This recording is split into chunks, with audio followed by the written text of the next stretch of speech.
সিরিয়ার স্বৈরশাসক বাশার আল আসাদের আমলে সরকার বিরোধী আন্দোলন দমাতে লাখো মানুষকে হত্যা করে দেয়া হয়েছিল গণকবর, যা জানাজানি হওয়ায় গোপনে দেহাবশেষ স্থানান্তর করা হয় দুর্গম মরুভূমিতে।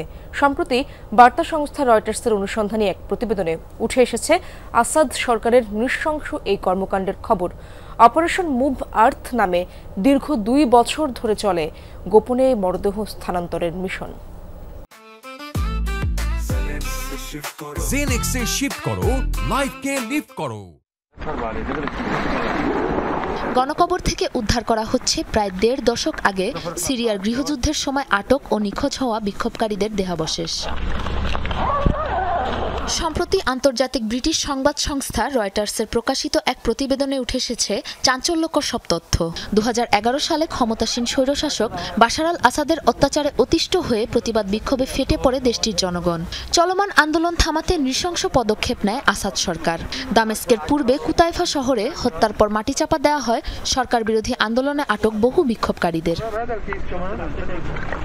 ঘটনার কয়েক বছর পর আসাদ সরকারের এমন হিংস্রতার খবর প্রকাশ করে সিরিয়ার বেশ কয়েকটি গণমাধ্যম।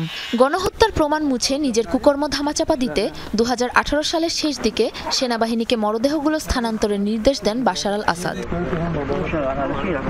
অপারেশন মুভ আর্থ নাম দিয়ে 2019 সালের ফেব্রুয়ারি থেকে 2021 সালের এপ্রিল পর্যন্ত কুতাইফা শহর থেকে ধুমের মরুভূমির বিভিন্ন দুর্গম জায়গায় স্থানান্তর করা হয় দেহাবশেষ।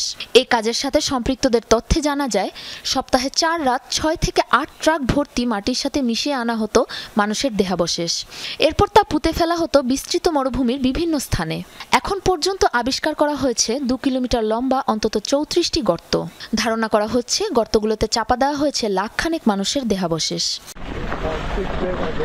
গৃহযুদ্ধে নিখোঁজ হওয়া মানুষের সংখ্যা 1,60,000-এরও বেশি বলে ধারণা সিরিয়ার মানবাধিকার গোষ্ঠীগুলোর। তাদের বিশ্বাস, নিখোঁজ হওয়া দুর্ভাগা মানুষগুলোর শেষ ঠাঁই হয়েছে গণকবরগুলোয়। সাবরিনা নুসরাত, যমুনা নিউজ।